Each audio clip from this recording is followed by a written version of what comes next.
This is just a great day for all of New Jersey. I think we should all share.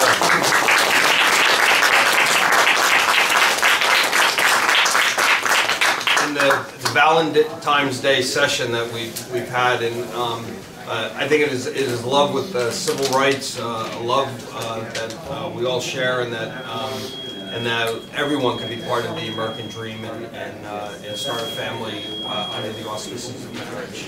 I'd like to. I'm just thrilled to death at the support of all the people that came out with this, particularly leadership. A couple of weeks ago, we were in the 30s, and every day more and more members had the soft sell. There was no hard sell in our caucus, certainly. But for the fact that a couple of Republicans are going to be on vacation, we probably would have had Republican members as well. At least they expressed that they intended to vote for it. Unfortunately, their vacation plans are already set in stone. But nonetheless, 42 members are a victory that constitutes a win in New Jersey. I hope the governor reconsiders. Scrooge, after a good night's sleep, he changed his mind, and I think there's hope for the governor. So who are the three people you're having visit him tonight? You could be one of them. And I think Jay Lassiter is going to be another. But anyway, thrilled to death. I could not have done it with all the supporters and the advocates here in the room, the countless letters, people who spoke personally with members. Thrilled with my running mates, especially Senator Turner, who switched. We had this long discussion for a long time, and Loretta played a huge role in that. And, Reverend Davison had a nice chat with her, and she was very impressed. But anyway, it's a one-on-one that we had with many of the members. Like I said, we were in the 30s a couple of weeks ago, and then I'm just ecstatic that we crossed over the threshold and that it was a respectful debate on both sides of the island, We still have work to do in the weeks ahead, working with the governor. We have 2 years. Speaker! So who knows? Yes.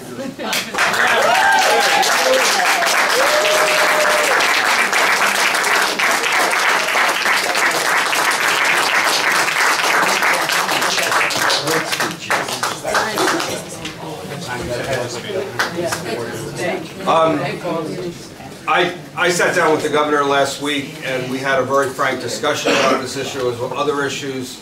I hope to work with him, and I hope in the end of the day he understands what it's like to grow up as a gay and lesbian in this state, and that there are challenges, there is discrimination, and this will come a long way of helping righting all the wrongs.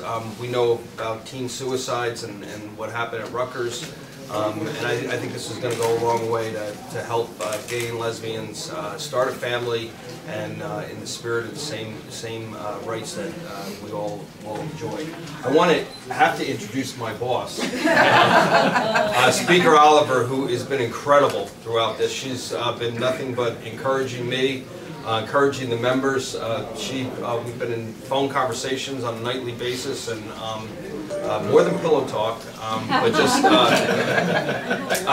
she wanted to assure me that I was a ball of nerves, to make sure that she had her lobbying done, and everyone did an incredible job. To our newest member, Tim Eustace, who supplied so much to the debate with his own family and bringing his son to the caucus. It's just been an incredible ride, and I hope that we continue the fight. Thank you very much. Thank you. Good afternoon, everyone. Without question, this is a historic day in the state of New Jersey. And never have I been more enamored with the members of the Assembly Democratic Caucus, who, joined with myself and Assemblyman Gusiora and other co-sponsors of A1, to do what citizens sent us here to do. Yes. To deliberate, to use the legislative process to represent the interests of all New Jerseyans. That was and is what A1 stands for. My members felt very deeply about every word they stood up and espoused on that floor. At the end of the day, it doesn't get to be what is politically savvy or advantageous in the minute or the hour. The fact that we have had a legislature for over 300 years, and our Constitution requires us to do exactly what we said during the debate. We are empowered and enjoined to uphold the state constitution and the Constitution of the United States. We feel strongly that the movement that the state legislature has made, and you all know we couldn't have gotten here without Senate Majority Leader Loretta Weinberg. Because you know, those things that mean the most to Senator Weinberg, she hit the ground running when she got sworn in as the Majority Leader in the Senate, and you saw what fast and swift movement began to happen in our state Senate. And that energy came over to this chamber. And I want to assure those that think otherwise. The state legislature is capable of walking and chewing gum at the same time. We have wasted not one iota of time focusing in on the enactment of A1, the promulgation of A1 and S1. We are also pursuing an agenda for jobs, higher education, public education, housing. This bill and this legislation is just as important as those other things that I identified.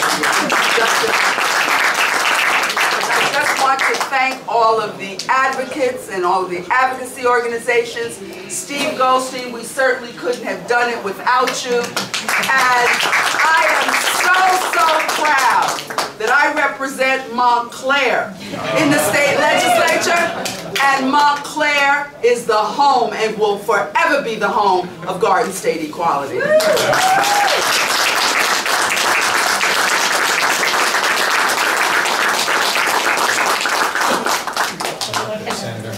But Stephen Goldstein's home is in Teaneck. By the way, is there anything better for a gay guy than to have two women fight over? Am I a lucky guy? Stephen's Angels.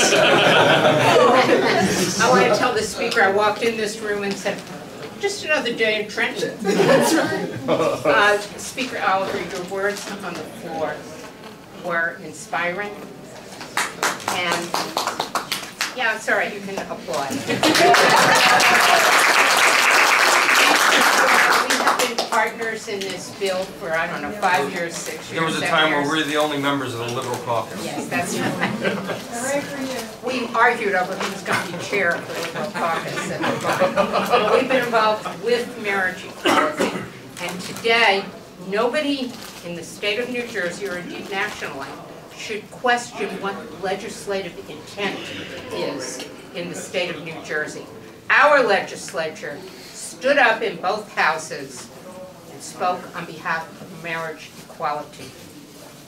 And we can be very proud of that. We have a somewhat long length of time to continue giving a soft sell to some of the legislators along the way in order to start thinking about votes to override a veto if in fact that happens. But I want to tell the governor, this is not about theater. This is about people's lives. And if I can point to no one else, it's my friend Tim Eustace. How you can sit in the halls of the legislature and look Tim Eustace in the eye, who's been with his partner for 31 years, who raised 2 terrific kids in a town right next to mine, who is the mayor of his community, whose community apparently accepted him and elected him to the position of mayor. And for those who need a referendum, they also elected him to the legislature. So how anybody, you know, they can use all kinds of rationalizations, and they did it in both houses. You cannot look this man in the eye and tell him he and his partner of 31 years can't get married in the state of New Jersey, because they can and they will. for as long as all of us are standing here. So thank you very much.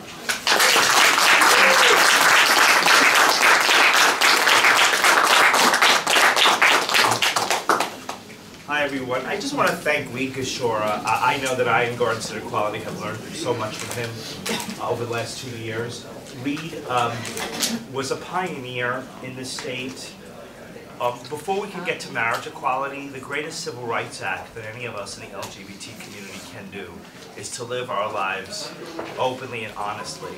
Reed Gashora did that. He is truly a hero for the ages today. And Reed, I salute you with my kippah. So thank you. We would never be here without you. You're a genuine civil rights hero, and I'm so happy to see your mom here too. And Mom, you did a great job, because he's an amazing man. Before I get to the others, you know, I founded Garden State Equality 8 years ago, and the person who really made it possible is the love of my life, my partner Daniel. So thank you.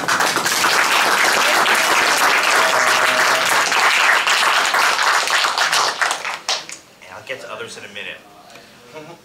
Since Stonewall, we have been on a 40-year journey to our freedom. Today, the legislature has brought us to the edge of the promised land. We know the governor won't let us enter, but we finally behold the view of our dreams, and we will never turn back. Today's milestone came in the face of some of the toughest obstacles in the history of the marriage equality movement. Instead of a governor twisting arms on our behalf, as was the case in New York, we have a governor who twisted arms against us right up until the final votes in each chamber. And Garden State Equality's budget was 1/10 of what it was 2 years ago. But we had the people and the passion, and the greatest leaders in Senate President Steve Sweeney, the incomparable Assembly Speaker Sheila Oliver, who will also go down in history as one of the great civil rights leaders of our time. That was just the most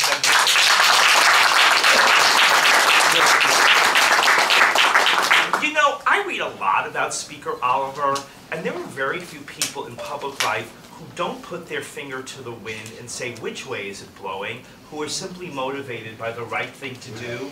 And for some reason, people find that unusual. Maybe it is Speaker Oliver, but you're a hero for it. Thank you.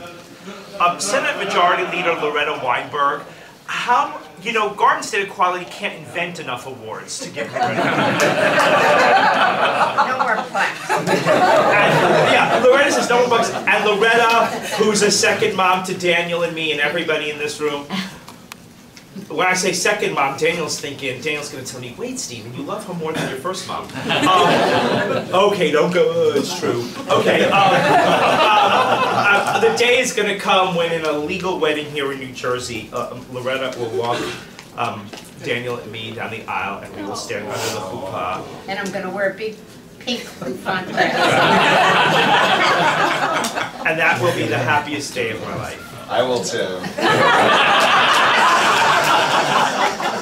Assembly Majority Leader Lou Greenwald, Assembly Speaker Pro Tem Jerry Green, our incredible Democratic Party Chair Assemblyman John Wisniewski, and again, the peerless pioneer Reed Gashora. We also thank the unsung heroes of the legislative process, the staff, legislative staff, the Assembly Majority staff, and the Senate Majority staff. You know, the staff is back there, but let me tell you, for those of us who served as legislative staffers, and they're running away, they are the conscience. You know what's fantastic about today's vote, and pardon me for being partisan, Democrats are acting like Democrats again. Yes. The party got its soul back because of the leaders and staff today. It got its soul back, and we thank you. But listen, we're exuberant advocates, but we're also methodical strategists. To win an override, we're going to take the time we need, assisted by a changing world. Look at how the world has changed since the last vote 2 years ago. We have until the end of the legislative session, January 2014. The key is winning. We have so many organizations to thank, and I'm going to thank them in a minute at the Trenton Marriott, where you should all come to the Trenton Marriott. And this weekend, we're going to have an open house, too, that I'm going to tell you about. What Loretta said cannot be understated. Many of you asked us, why do we want this legislation? Well, let me tell you a little secret now. We didn't say it so much before the passage. Loretta was right. This shows legislative intent to the court. Courts like to look at legislative intent. They say, why should we do something that the legislature didn't want to do? After today, no one can doubt that the legislature of the state of New Jersey wants marriage equality, and no one can doubt that the civil union law has failed. That's not Stephen Goldstein saying it, that's not Garden State Equality saying it, it's the entire legislature saying it. And finally, I see a lot of members of my faith here who may have another view. I have one word for them, Shehechianu. Thank you so much. And I just wanted, since this state is divided between the north and the south, the southerner, Jay Lassiter, has been really instrumental in especially helping with the southerner legislators. Hi everybody, Jay Lassiter from Cherry Hill, New Jersey. And quite frankly, there's only one person.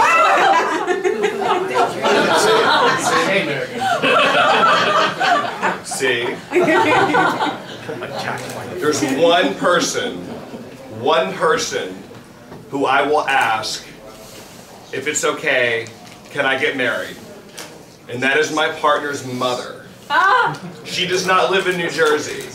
So the one person that I will be lobbying on my referendum for, is it okay for me to get gay married in this state, will be my future mother-in-law, Kristen Limcool, in Milwaukee, Wisconsin. Have Loretta call her. I will. Make sure you're nice to her. I will. And one more thing.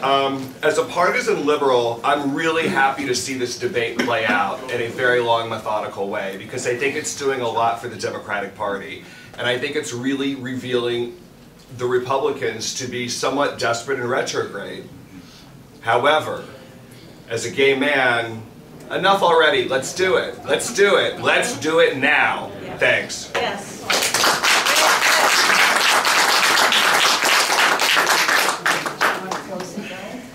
Questions? You know, after the vote, both sides of the folks in the gallery were cheering. The folks on the other side were cheering because they said there's no way you're going to get the override votes. What do you? Is there any hope? Nonsense. We do have 2 years, and I think we're going to be working on. We've changed a lot of views in the last couple of weeks, so give us 2 years, and we're going to change a heck of a lot more. Like I said, there were 2 legislators who were inclined to vote for it had they been here today from the other side of the aisle, and but for their own travel plans that were prearranged, we're going to do it. And I think that you even saw the respectful debate on the other side. I have a lot of respect for both Nancy Munoz and Weber, and I just think that I think at the end of the day we can convince them that this is the right thing to do, and this is an issue that is indeed civil rights. You know, almost 2 years ago, we had 14 votes in the just about a little over 2 years ago, I guess, January, last month, we had 14 votes in the Senate when this bill went down. This past week, we had 24.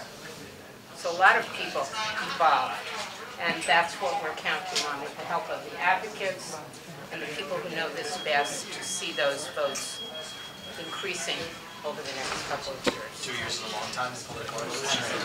In a technical way, I mean, the governor hasn't vetoed it yet. And, you know, we know he's not going to do it today.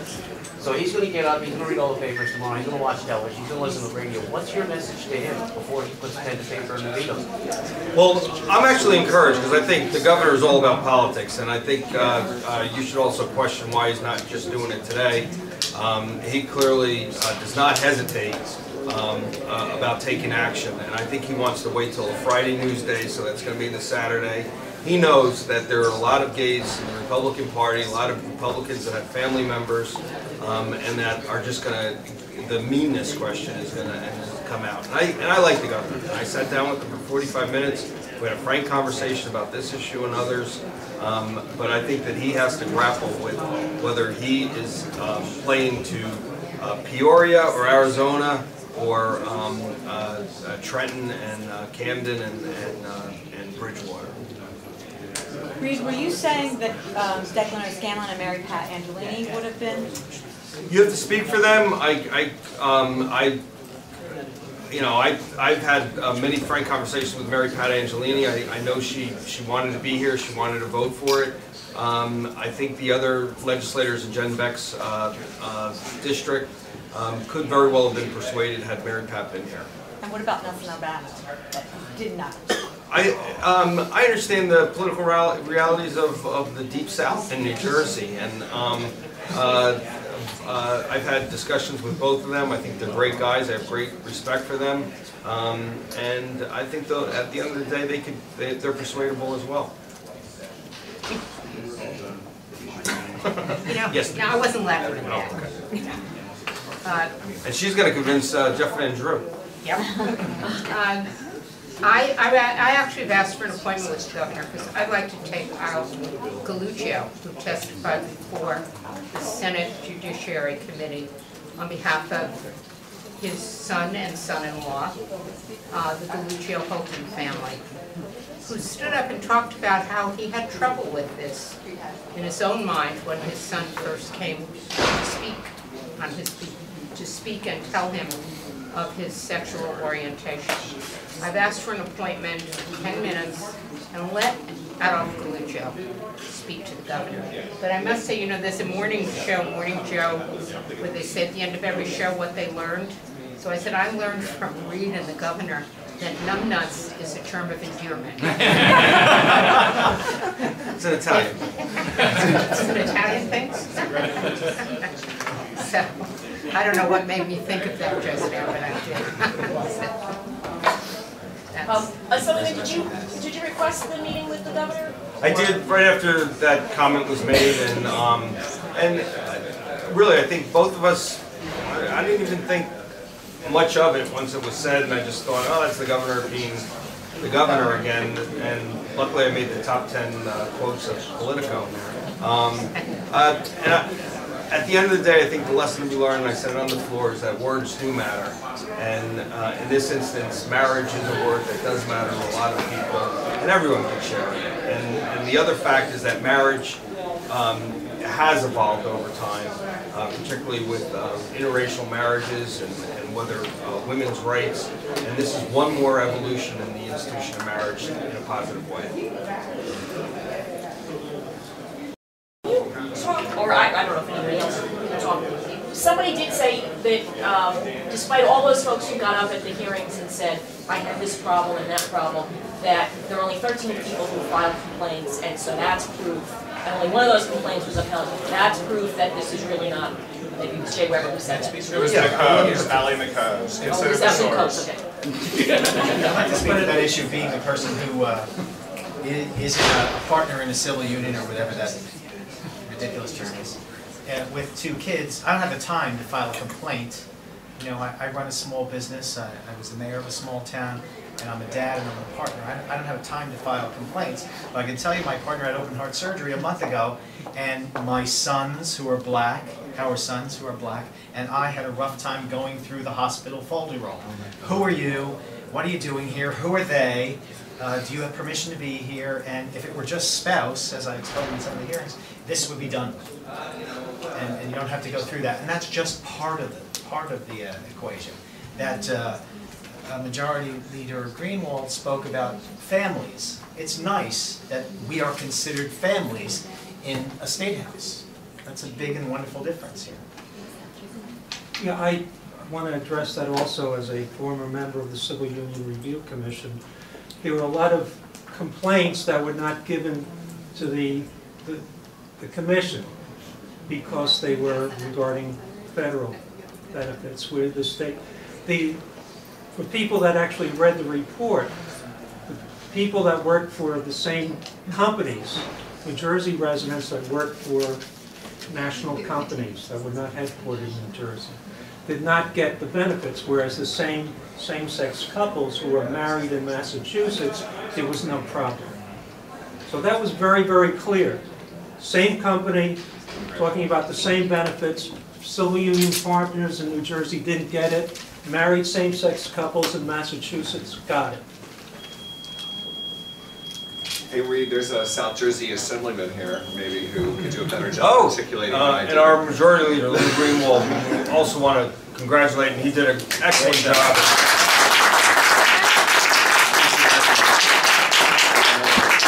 You know, Lou made a lot of phone calls and talked, built on his personal relationships and was able to really help us out. Thanks, Lou. No, thank you. I just really wanted to come in. I didn't get a chance to thank Loretta earlier, so I wanted to congratulate her. But this is a monumental achievement, long time in the making. I'm very proud of everybody who worked on this, and I think my comments on the floor said it all to these two gentlemen, how proud I am of them. And this is something they've worked on for many, many years, Reed in particular, and absolutely deserve. Very, very proud of both of you. Thank you. Thank you, guys. Congratulations. What do you make of the motion to return the bill to second reading? Well, I think it's that argument of whether this is a civil right or not. I respect Nancy, and I know that that little provides cover for the governor. That I don't want to be mean, but you know, perhaps we should push this off on the voters. And the fact remains, just as the analysis in the U.S. Appeals Court, that it's not appropriate to have civil rights issues on the ballot. Assemblyman, Gabby Mosquera lost her case in the Supreme Court today, but she'll probably be appointed to fill the seat. Are you counting on her to help with the override? Gabby would have been there as well for us, so we would have really had 43. And we look forward to her serving with us as well. Thank you, everybody.